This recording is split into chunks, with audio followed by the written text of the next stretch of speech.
Hello, welcome to Raymond Castile's Basement of Horror. Today we're going to look at some rubber jigglers. Now, what is a jiggler? Well, let's see here. I have quite a few. Which one should I start with?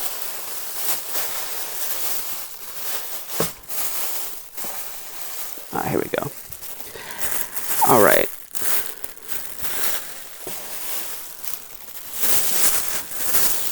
There we go.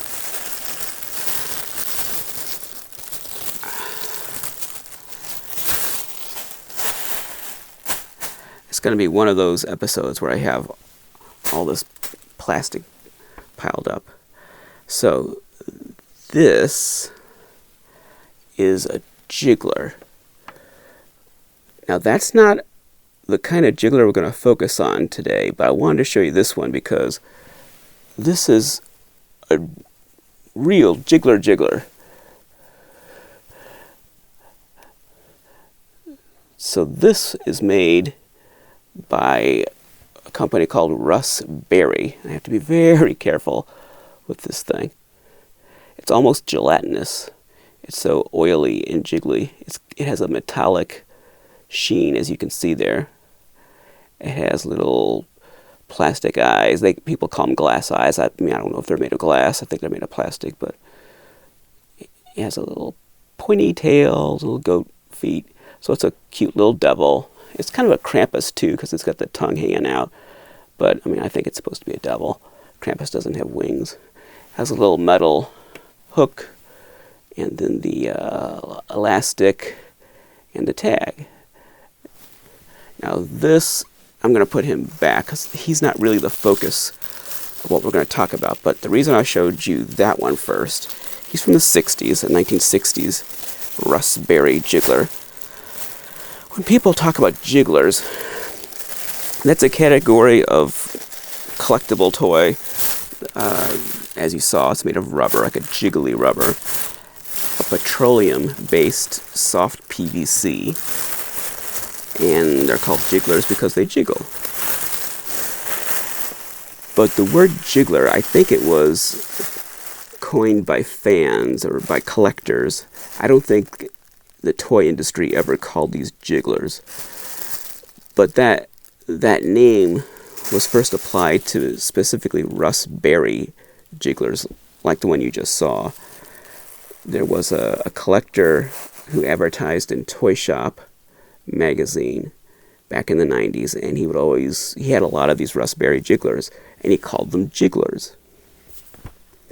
And I don't think anyone had ever called them that before, and Russ Berry didn't call them jigglers, but this dealer did, and that name caught on, and collectors started to use that word, that name jiggler, to apply to any rubber toy, any figural rubber toy, like a rubber monster, a rubber animal, a rubber superhero. If it was made of petroleum-based rubber or soft PVC, and theoretically it jiggled, then it was a jiggler. Now I say that, but a lot of jigglers don't jiggle. They're kind of stiff. They're not all jiggly like the Russ Berry. Those are particularly jiggly. Like I said, they almost feel gelatinous. A lot of other jigglers, like some of the early 80s Ben Cooper jigglers, the later Ben Cooper jigglers, are very stiff. They're almost more PVC in the way we think of it today than rubber. They're not very rubbery. So it just depends. Like the Azrak Hanway jigglers, like the Creature from the Black Lagoon jigglers are very jiggly.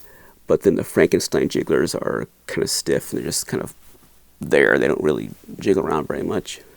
So it depends on the figure. But as a catch-all blanket term, all these rubber figural toys, these rubber toys that are meant to represent some kind of a living thing, they're all called jigglers by collectors. So collectors of rubber toys call them jigglers. As far as I know, the toy industry never called them jigglers. It's a collector term. But so this is not the jiggler we're going to focus on. We started with that one, but now you know that if you're going to be strict about it, technically, if you're going to be a traditionalist, a jiggler is a Russ Berry jiggler.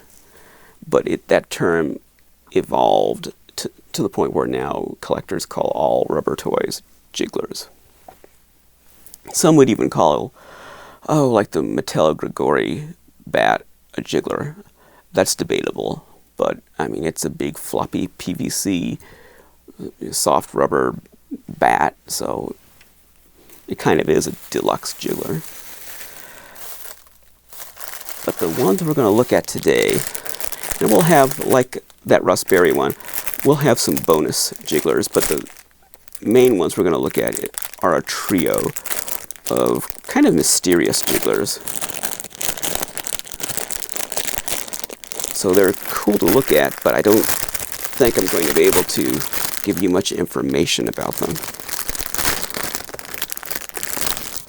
So here is one of the three we're going to look at. And he does jiggle. Not as much as the Russ Berry, but he does jiggle. That is a werewolf. He's waving hello. Hi. You can feel like he has an oily texture. And a proper jiggler does have an oily rubber texture.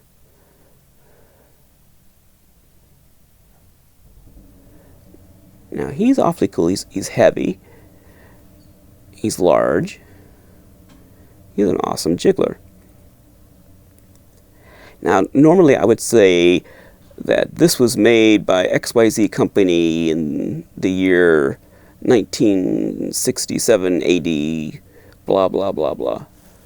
But unfortunately, not much is known about these jigglers. There's three of them. I said there's a trio. There's a werewolf, a Dracula, and a Frankenstein monster. And we'll see all three. And I've read a lot of debate online over the years about who made these and when they were made.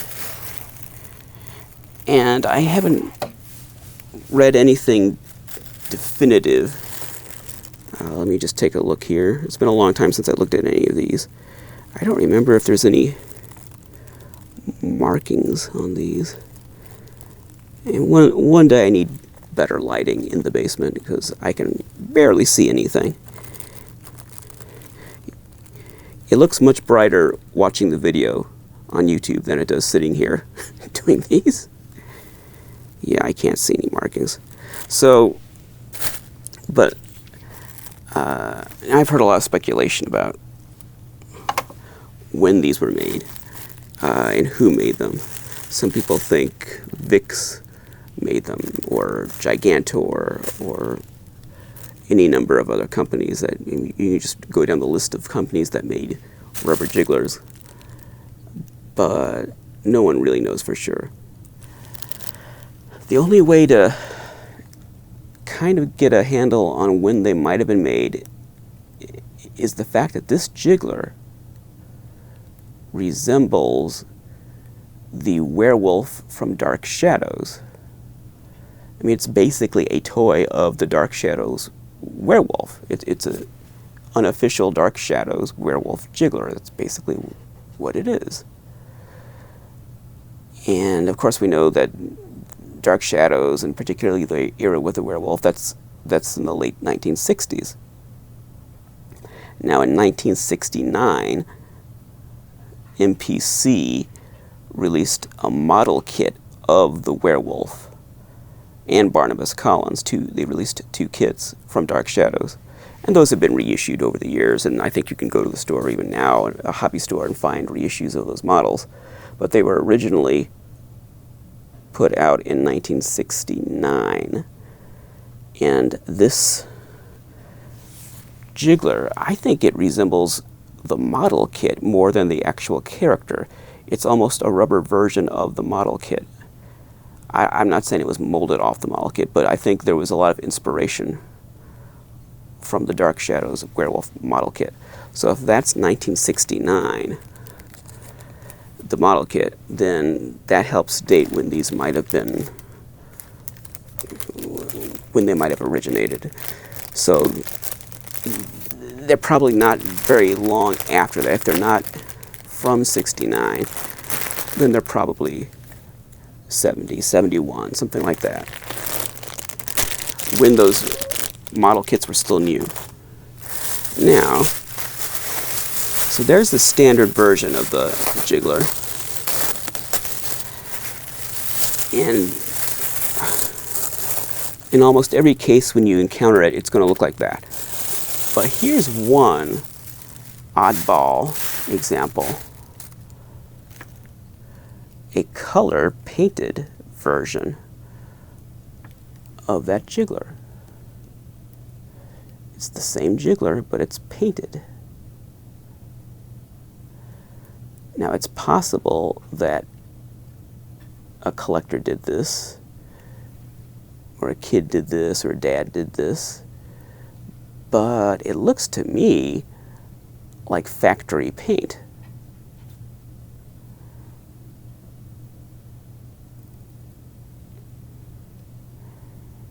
It looks to me like a factory paint job. You know, maybe not, maybe someone took that unpainted black rubber jiggler and painted it like this, but it seems to me it just has the look of something that was done at a factory.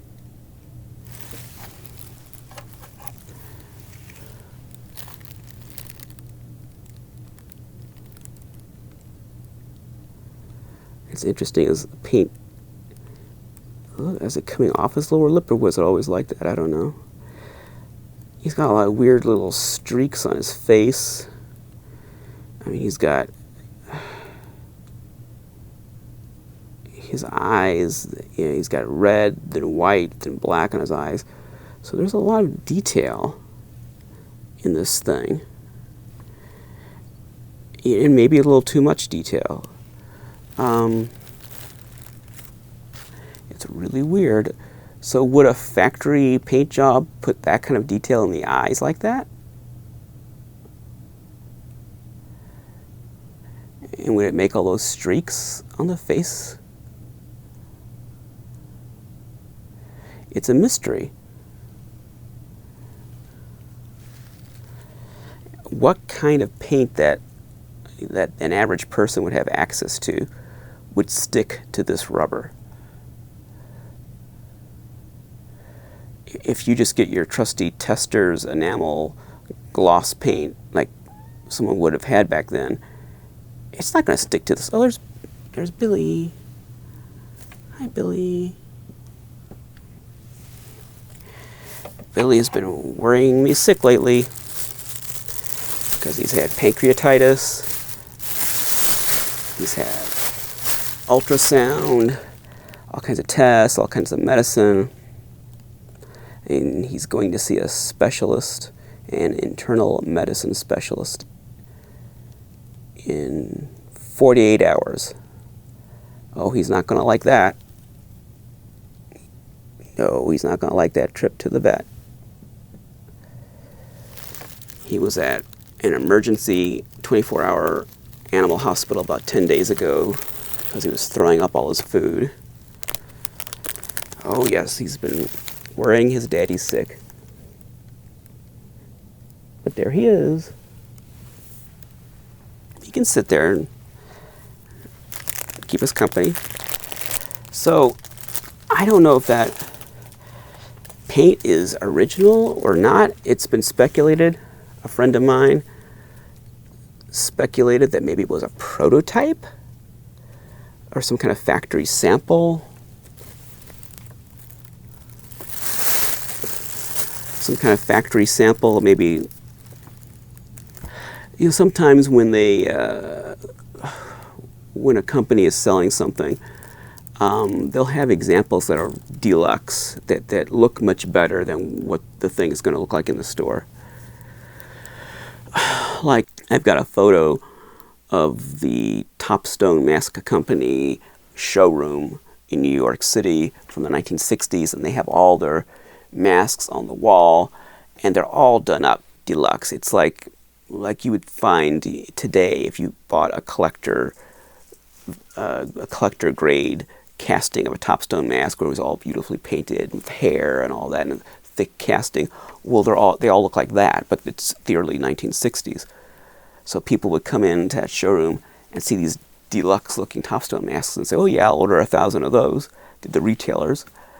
And then they'd ship a box to the store or the mail order company, whatever, and they pull them out. And of course, we know how they really looked. They wouldn't look like they did in the showroom. But that's kind of the way a lot of things were. So it could be that this came from the company, this painted one, and maybe it was a sample that they used to show to retailers to get them to buy a quantity of them. But when they did that, what they got was that black one. I don't know. If it was done back in the day by a kid or someone's dad, then what kind of paint are they using? Because it's very hard to get paint to stick to this rubber. Now, it is a little tacky.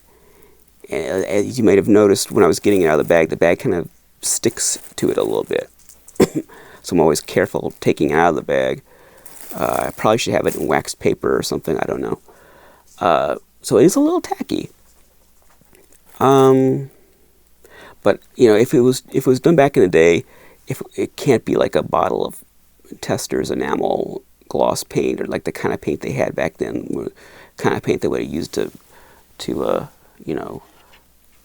paint an Aurora model kit back in the 60s or 70s. That wouldn't stick to this, and it would crack up, and even acrylic paint, just out of the bottle, acrylic paint wouldn't stick like that. So I don't know what kind of paint this is. This is, if it's not industrial, factory paint that they would use on a rubber toy, I don't know what it is. Now, a lot of rubber jigglers, practically all vintage rubber jigglers, or bendies, like rubber with wires in them, the paint that they used back then had lead in it. And that's why it looks so good on those rubber toys. That's why it sticks to them. All those rubber toys, that paint contains lead. And that's one of the reasons you don't see jigglers and bendums today that are made the same way and that feel the same and look the same. And someone in the toy industry told me this, is because they can't use the same paint. And more than one person, I've had 2 different sources tell me this. They can't use the same paint because the paint they used in the 60s and 70s had lead in it, and without that, it just doesn't work as well. So it doesn't stick to the rubber, it doesn't look as bold, it's not as flexible, just everything about it doesn't work on the rubber. So that's why you're probably never going to see, unless they formulate some new kind of rubber paint, you're never going to see jigglers like they used to have back then with that oily rubber. There were some jigglers, and I'll do an episode someday, in the early 2000s that had like beads inside of them, and they still make those, but there were some monster ones from like 15 years ago, and they look pretty cool, and they were kind of oily indeed. They were squishy and jiggly, but the paint looks different, the texture feels different. They're not exactly the same as these old ones. So all that is just to say that that's one reason that old school jigglers look and feel different than modern ones. It's the lead in the paint. But also, I don't know if this isn't factory made, then I don't know how it was made. It just doesn't seem, because it should be, got cat hair on it. It should be cracking up when I move it. This paint This paint, yeah, it's got fibers. Maybe it's my hair. I don't know. I don't want to mess with it. That paint should crack and fall off, but it doesn't. So I don't know what that is. It looks a little too detailed to be something that was mass-produced that way. I don't know. And it is a little bit tacky. But then a lot of old toys feel kind of tacky, so that in itself doesn't prove anything. But would they really have painted, if this was a mass-produced thing, would they have painted the hands and the feet and everything individually like that? I don't know. It's a mysterious toy. Is it a prototype? Is it a factory sample? Is it just a creative collector who decided to paint his Wolfman? Now, just for comparison, one more time, let's look at the other one. I shouldn't have put him away so fast, but I had a feeling we might get a visit from a cat. Is he falling apart? What's this? He's okay. All right, so there's the other one. He has wear, obviously, on his face. It didn't come from the factory with that wear on it. But you can see what a mass-produced factory paint job looks like.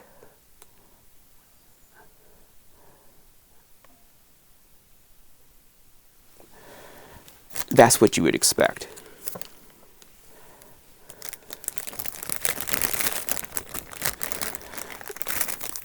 I don't think he's coming apart, but the reason I was a little concerned there is one thing about jigglers, they just form splits.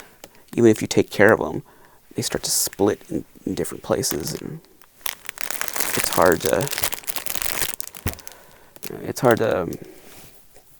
sometimes find good examples of them for that reason. So let's see here. Let's get the other two in that series out.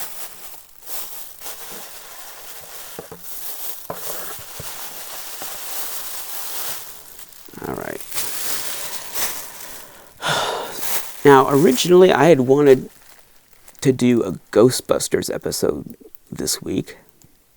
I wanted to do it last week, but I ordered a Ghostbusters poster off Amazon to use naturally as the background. And I guess Santa's sleigh is very slow this year because it has not arrived. And eventually I might just have to bite the bullet and make do with whatever. But I'm holding off until I get that Ghostbusters poster to do the Ghostbusters episode. But maybe that'll be next week or the week after. We'll see. This is not original. This is a reproduction. I believe my friend Max Cheney gave me this many years ago. So this is a Mexican film, The Vampire's Coffin, a sequel to El Vampiro. And I don't have the original of this poster. I do have the original El Vampiro, the real poster for that. And, one of these days I'll get a real version of this, but for now, this does very nicely, and it's something I can use for the show. Whereas I wouldn't, if it were real, I wouldn't put it there and expose it to cat attack and everything else.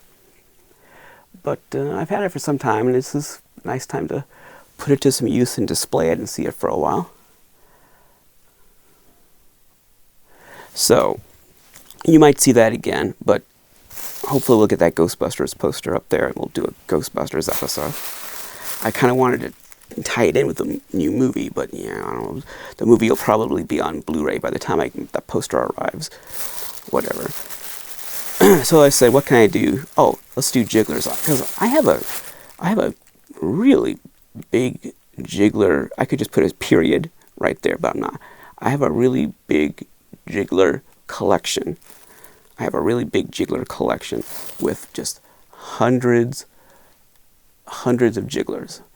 And you don't see them on this show because it's just difficult to deal with them. To have all these, like you see, all these little things and trying to show them on camera. It's a little difficult to manage. But I would like to get more jigglers on the show. And a lot of times I don't have a lot of information about them. That's another thing. They're not like a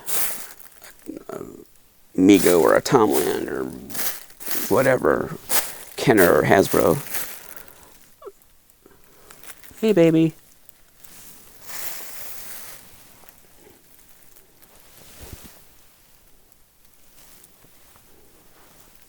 What you doing, baby?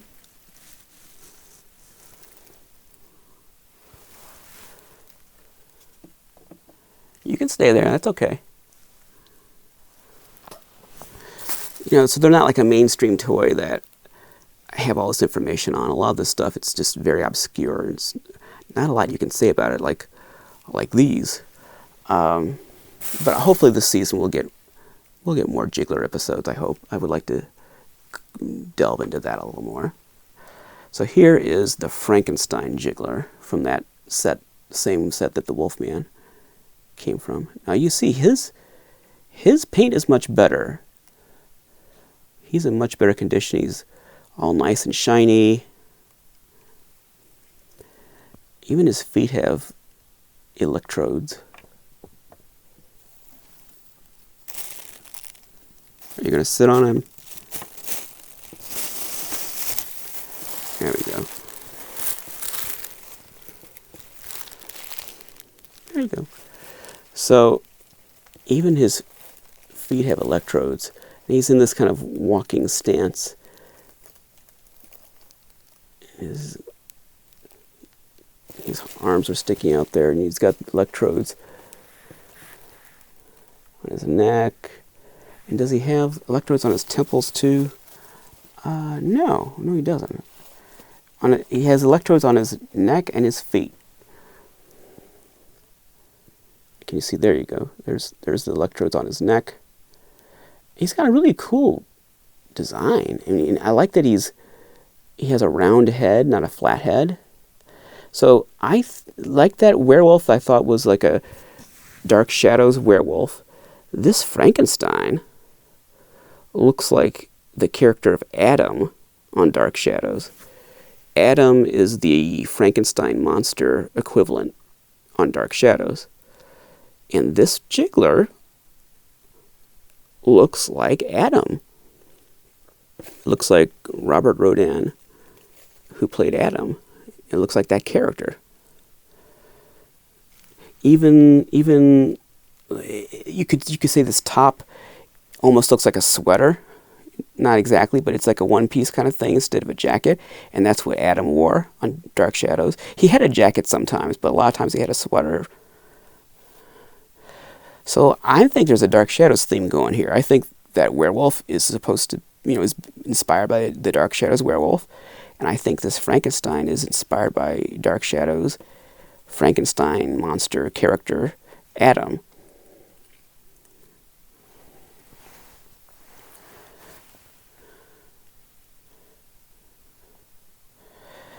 And this example is in really nice condition. He's in really good shape. I can't put him back in his bag because a cat is using it. Look at this cat.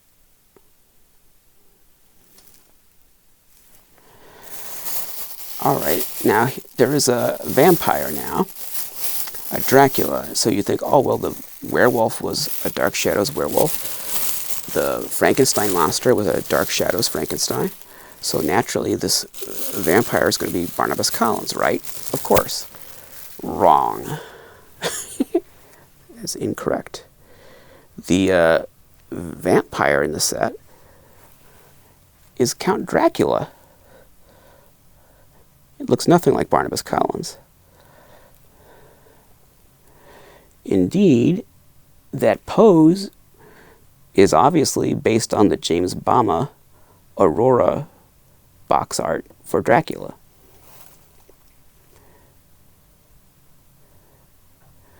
it's clearly everything about his pose, both his, not just the raised hand, but the other hand too, everything about him is obviously James Bama Aurora inspired. It's based on that box art. And he's the chunkiest one of the set. He's very heavy and thick. He's got this great sculpted cape. He's very dapper with his bow tie. And again, he's in really nice condition. You know, really nice paint. And this one has his elastic. Can you see it? There you go. He's the only one of the four that has elastic still attached. So presumably all of them originally had elastic, but he's the only one where the elastic is still intact. So he's an awfully cool jiggler. I mean, he is, I think, in the upper tier of monster jigglers. This is a real masterpiece of a jiggler. And for a long time, people mistakenly thought this was an Azrak Hamway Dracula jiggler, because Azrak Hamway, they made Frankenstein, Wolfman, Mummy, Creature from the Black Lagoon, King Kong, all licensed jigglers. But they didn't make a Dracula jiggler. They made a Dracula action figure, they made a Dracula Bendham's, but they didn't make a Dracula jiggler. So I remember back, like the late 90s into the 2000s, people were mistakenly calling this Dracula the A-High Dracula rubber Dracula jiggler. But as far as we know, it's got nothing to do with Azrak Hamway International. I mean, maybe it does. Maybe that would be a surprise.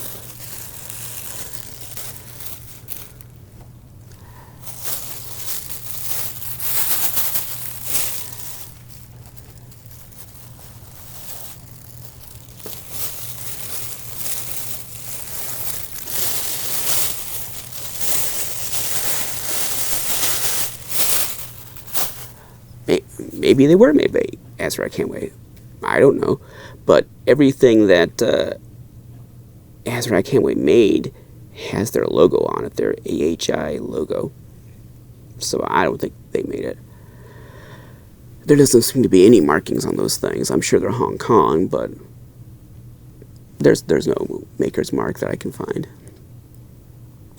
And I've heard different theories, as I said, about who might have made them. And when they were made. I'm going to guess 1969, because I think that Werewolf is obviously based on the 1969 MPC Dark Shadows Werewolf model kit. It's really more based on the model kit than the actual character as it appears on the show. And I think that Frankenstein, pretty clear to me, that looks like Robert Rodin's Adam on Dark Shadows, and I'm calling him Rodin like the Toho monster. Is it Rodin or Robert Rodin? I've heard fans call him Rodin. Robert. Yeah, it's Rodin. But obviously people will correct me in the comments. But it looks like his character, Adam, the Frankenstein monster equivalent on Dark Shadows. So you've got two of the three looking like Dark Shadows characters. And I bet with the Dracula, I bet they wanted to make him look like Barnabas, but they thought maybe that was pushing their luck. So, you know, they could get away with a werewolf, they could get away with a Frankenstein, but a generic Frankenstein, but making it look like Barnabas with the half cape and the cane, the bangs, and, you know, they would have got sued. So, oh, and I should mention that there's a small set of those. Now, I don't have those. They're not hard to get. I should have them, but I just don't. But they're miniature versions of those jigglers, and they're made of bright pastel colors, and they're translucent. I mean, they almost look like they're like wax, like syrup-filled wax candy. They're not. They're rubber, but they look like that. They look like you could like bite them and drink the syrup inside. They're kind of a pastel, bright color, like yellow, green kind of colors, and they're small and they're translucent. But there's an additional character in that small set, a witch, a traditional witch with a top hat, and I'm not a top hat like Coffin Joe, like the the witch's cone shaped hat. Long hair, witch's hat, and I think the witch has her arms bent like this. Kind of she looks almost like the Pop Tops NPC witch a little bit. So anyway, there's that set, the miniature set, and I've never seen a big witch. I've never heard of a large size witch that was equivalent to the small witch. Doesn't mean she doesn't exist, but I've never seen one. I've never heard anyone say that they'd seen one. So she's probably just with the small series. And who knows if the people who made the small ones are the same people who made the big ones. Back then, everybody ripped off everybody else. Every toy company just brazenly ripped off every other toy company and didn't think twice about it. So it could be that some Hong Kong factory just got a hold of these jigglers and just pantographed them down and said, hey, we can make jigglers based on these. Who knows? So let's just have some bonus jigglers here. Oh, wait a minute. Did I show you this one? No, okay. So these are all kind of large jigglers. A lot of jigglers are small. These are kind of large and heavy. And that trio of jigglers is considered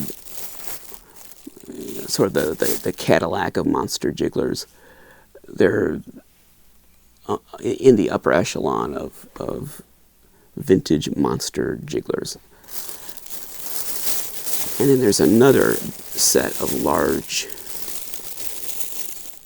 generic jigglers, and this comes from that set. Now, this is a little stiffer. This isn't as jiggly. Well, he is because he's skinny, but he's made of rubber that's not as oily. It's a little more stiff. It has a drier texture. So people generally call him a slee stack. He's not officially a slee stack. He's just a generic creature from the Black Lagoon kind of knockoff. He's got an interesting face.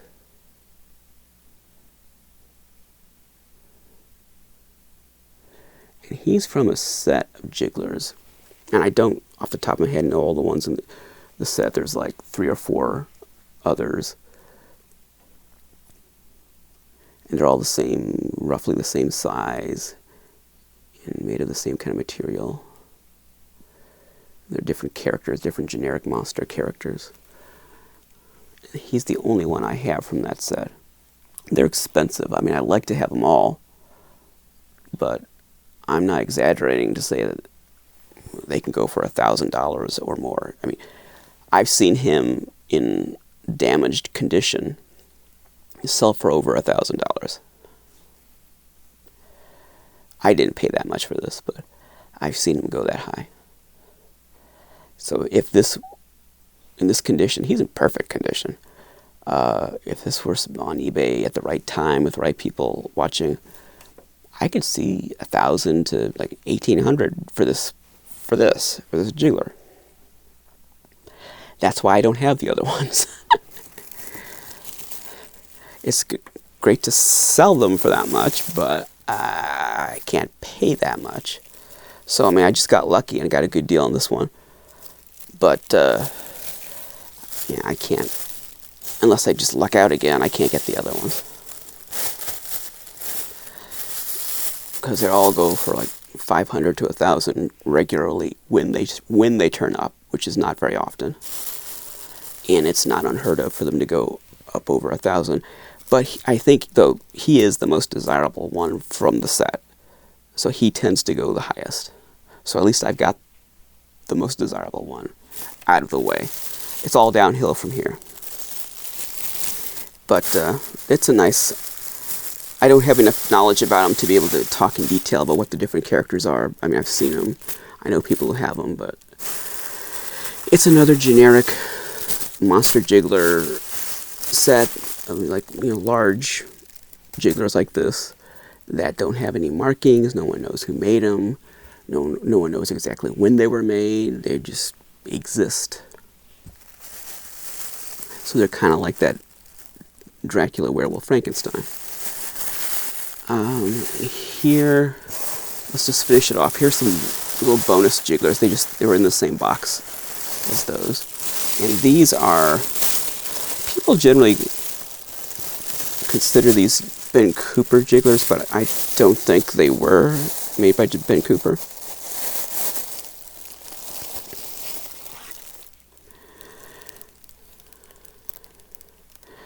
They're similar to Ben Cooper, but I don't think Ben Cooper... I don't think there's any evidence that Ben Cooper ever actually put their name on these.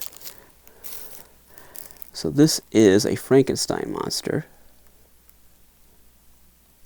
He's a very unique Frankenstein monster because he's got a rib cage. He's not wearing shoes, kind of like that other one. He's much smaller than the other Frankenstein we just showed you. He's waving hi, hello.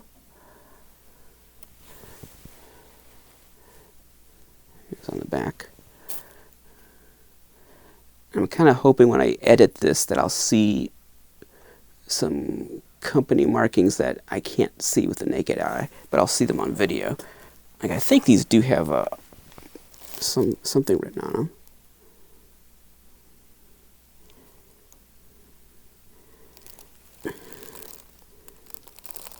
No.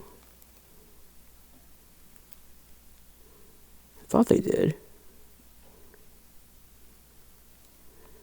Well, you know, again, sometimes I see things on video that I can't see with the naked eye. They're cute little guys.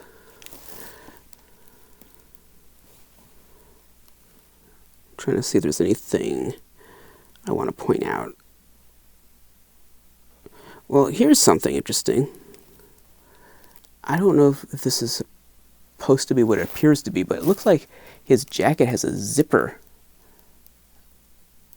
He's like Mr. Cool with this leather jacket zipped out. He's like, yeah, man. Got his leather jacket open, all unzipped, showing off his rib cage.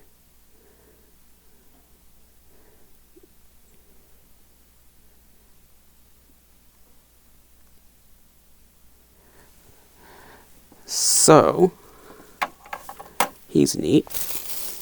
And most monster jigglers are more like this. They're smaller, like this one.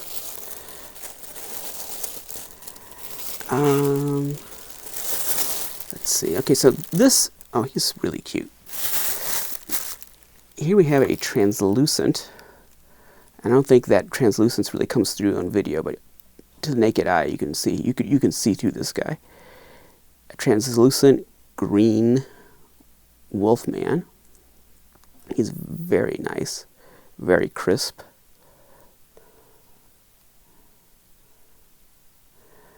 Beautiful colors. Obviously inspired by the Aurora model kit. And Ben Cooper did put out a version of this jiggler. And I mean, he had different names, but I think he's best known under the name Wolfo. Wolfo, W-O-L-F-O. And I do have the Wolfo version, the official Ben Cooper version of this. And he's also seen in black rubber most of the time. The Wolfo version is in gray rubber. And there's a lot of just generic black rubber versions, but this one, this translucent green one, that is cool. So as I was saying about the Hong Kong factories, I think a lot of this stuff, Like, for instance, the Ben Cooper Jigglers, which I'll do a Ben Cooper episode eventually. I have such a huge Ben Cooper Jiggler collection. I don't know how I could show it all in a, it'd be like a 3-hour video, but I'll figure it out one day. But I don't think, like I was saying, that Ben Cooper, even though now we're talking about a more established company, I don't think they were sitting around in a meeting one day and held up one of these Wolfman jigglers that we're going to produce this. I think a lot of this stuff already existed in Hong Kong, that factories were, they weren't just, these factories weren't places where someone from like the US or the UK placed an order and then they made it. Yeah, they did that, but I think they were toy manufacturers. They made toys, and not always, and someone with more knowledge could say, no, that's not how it was. But I think a lot of these factories, they just made toys. They weren't just a factory. They were companies that made toys. So they made the toys and offered them for wholesale to companies like Ben Cooper and said, we have these varieties of these rubber monsters we make. Would you like to order 10,000? And a company like Ben Cooper said, oh yeah, we like those. And they put their name on it and then put their card on the elastic and put them in their catalog and sold them as Ben Cooper. I know Topstone did that with a lot of non-mask items. So I know from interviewing people at Topstone that a lot of their non-mask output was pre-existing. It was already available in Hong Kong, and they just bought it and put their name on it. So they didn't initiate the production of those things. They already were available, and they bought them wholesale. So, like, I'm not an expert on Hong Kong toy manufacturing scene in the 60s and 70s, but there must be an expert out there somewhere. So I wish that person would write a book or team up with someone else who has the ability to write a book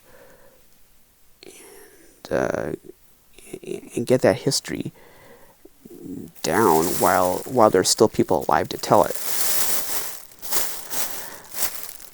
So here's a mummy.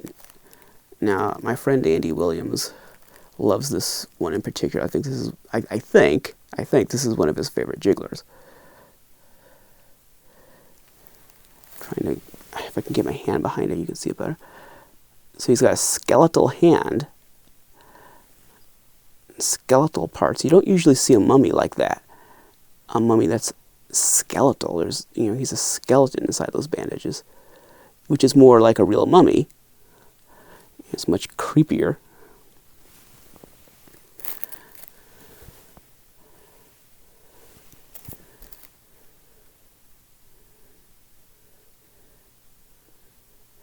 So that's a very creepy mummy.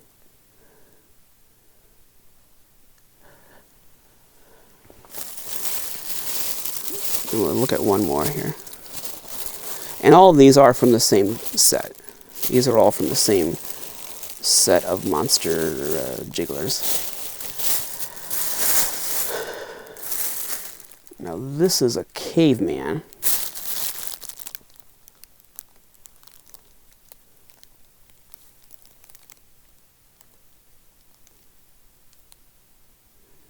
And you see he has a loincloth.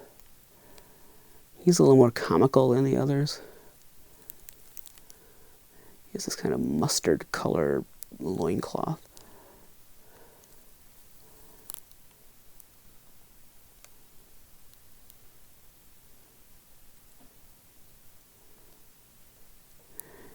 He's cute. He's more comical. He's a little less creepy than the other ones. He's a little more funny.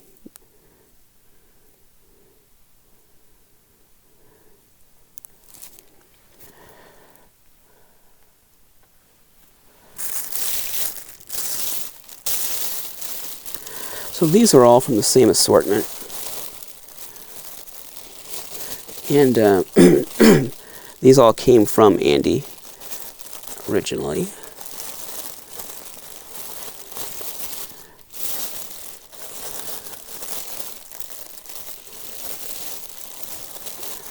think they, well, I think he got them from Phil DeMario, and then I got them from Andy. But they were uncirculated stock. They were, brand new, in the original shipping box. So that's why they're in such good condition. Alright, that's all the ones I wanted to show you.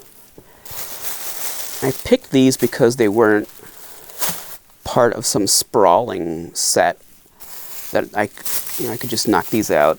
They were kind of standalone. Unlike some other, like, if I do an Ugly Stickers episode, oh my gosh. I'd be sitting here for 2 hours with these little jiggly little monsters trying to show them to you. But one day I'll tackle the Ugly Stickers Jigglers. I have a fair amount of Ugly Stickers Jigglers. There are collectors that have a lot more than I do, but I've got a pretty good collection of Ugly Stickers Jigglers. Well, it was a pretty good collection 20 years ago. I think a lot of people have passed me by. It caught on. I was collecting them, I think, when it wasn't quite so popular, and then it kind of caught on, and now there's a lot of people who really specialize in those Ugly Stickers Jigglers, and they've built up crazy collections. So, my collection's not bad, but there are better ones out there. But like that's just so ponderous to try to show you all those little monsters and all the different variations. Oh my gosh. Or like I said, the Ben Cooper Jigglers, so many. We'll be here all night looking at Ben Cooper Jigglers.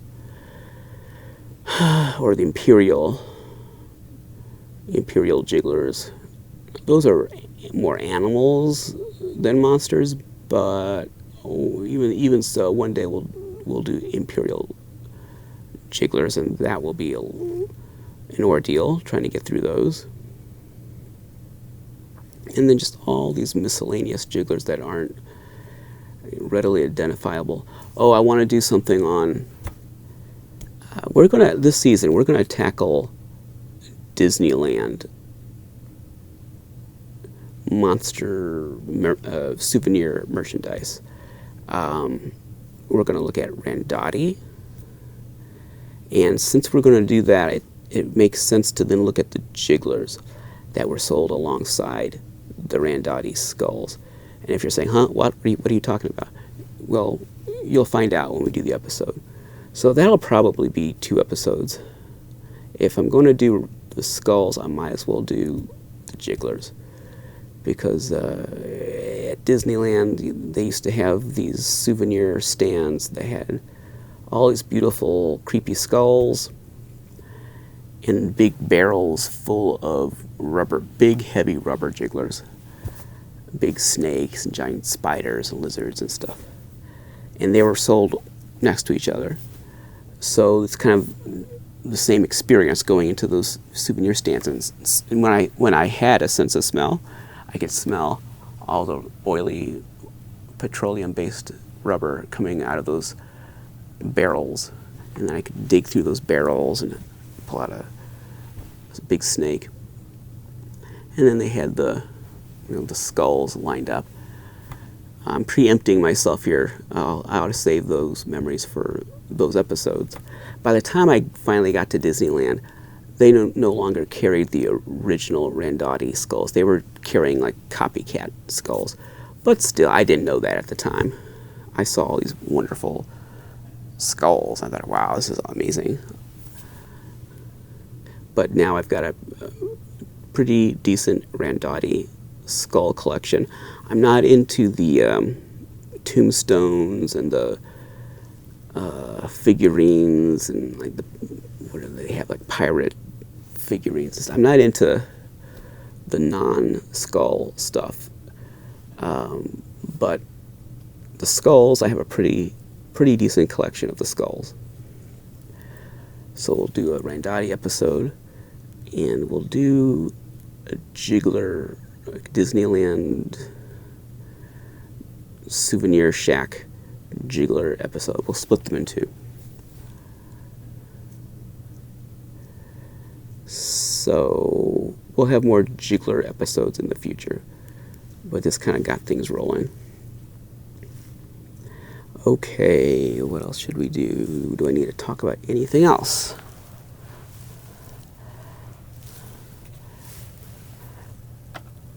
I'm glad that Billy made an appearance. That was nice. Always nice to see my buddy Billy. And particularly with how he was doing a week or two ago, I'm very happy that to see him here and hanging out. I was very worried about him. And I'm still worried, but I was very, very worried. Just a nervous wreck. But he's stable now. He's doing okay. And as you saw, he's social. He's hanging around. But I hope this vet in a couple days, a specialist, gets to the bottom of everything that's going on, and we get some answers, and he's healthy from here on out. He's too young to have these health problems. So we're going to do whatever it takes to fix these issues. Thank you very much for watching. I feel like this episode maybe was a little disjointed. I don't know. But hey, if that poster comes here, we'll have a proper, respectable episode with some Ghostbusters toys. If that poster ever arrives.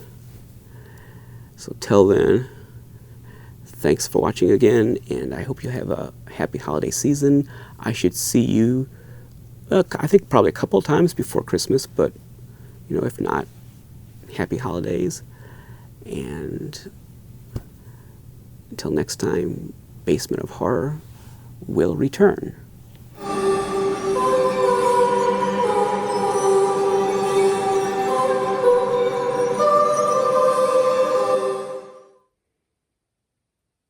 Can you see? There you go. There's the electrodes on his neck.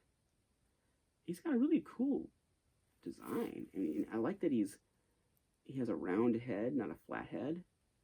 So I like that werewolf. I thought was like a Dark Shadows werewolf. This Frankenstein looks like the character of Adam on Dark Shadows. Adam is the Frankenstein monster equivalent on Dark Shadows. And this Jiggler looks like Adam. Looks like Robert Rodin, who played Adam. It looks like that character. This one has his elastic. Can you see it? There you go. He's the only one of the four that has elastic still attached. So presumably all of them originally had elastic, but he's the only one where the elastic is still intact. So he's an awfully cool Jiggler. I mean, he is, I think, in the upper tier of monster Jigglers. This is a real masterpiece of a Jiggler.